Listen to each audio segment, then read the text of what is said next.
বুঝলি তো, তোর যে কথাগুলো বললাম তুই কাউকে শেয়ার করিস না। হ্যাঁ ঠিক আছে, আমি কারো শেয়ার করবো না। তাহলে তুই থাক, আমি দেখি মোবাইলটা কোথাও বিক্রি করতে পারি কিনা। আচ্ছা ঠিক আছে। আচ্ছা থাক তুই তাহলে।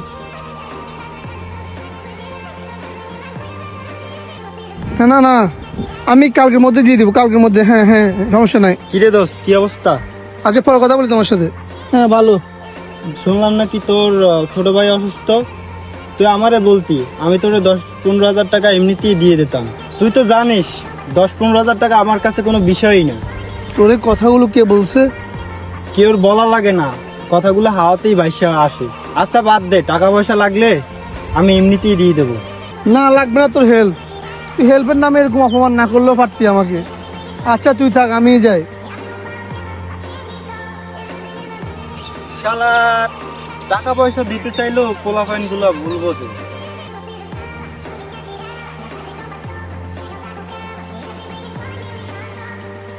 তুই এখানে কি করিস? দাঁড়াই আছে। তোর সকালবেলা বিশ্বাস করে কথাগুলো বললাম, তুই বাতাসের গতিতে সরাই দিলি। তোর আবার কে বলছে এগুলা? আমার কেউ বলা না, তুই যেভাবে বাতাসের গতিতে সরাই দিস, সে বাতাসের গতিতে আমার কানে আবার চলে আসছে। এখন বাদ দে, তুই শিমুলকে ফোন দে তো।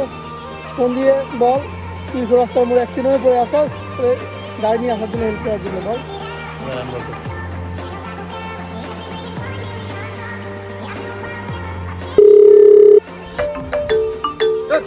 এখন কেরা আবার ফোন দিল? হ্যালো, হ্যালো দোষ, কোথায় তুই? এই একটু চৌরাস্তার মোড়ে আয় তো, আমি অ্যাক্সিডেন্ট হয়ে পড়ে আছি বুঝছস। তোর গাড়িটা নিয়ে একটু এদিকে আয়। আমি এখন বিজি আছি, অন্য কাউকে ফোন দে, আমি পারবো না।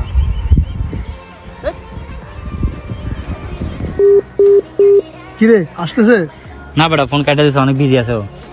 দেখলি, এগুলো হলো তোর বন্ধু, যাকে তোরা কথাগুলো শেয়ার করলি, আমি তোকে মানা করার পর কথাগুলো শেয়ার করলি, সে তোর বিপদে আসতে পারলো না। এটা হলো তোর বন্ধু।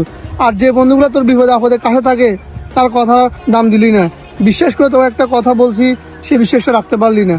থাক তুই বন্ধু। বন্ধুত্বের ভিতর বিশ্বাস না থাকলে সে বন্ধুত্ব কখনোই টিকিয়ে রাখা যায় না।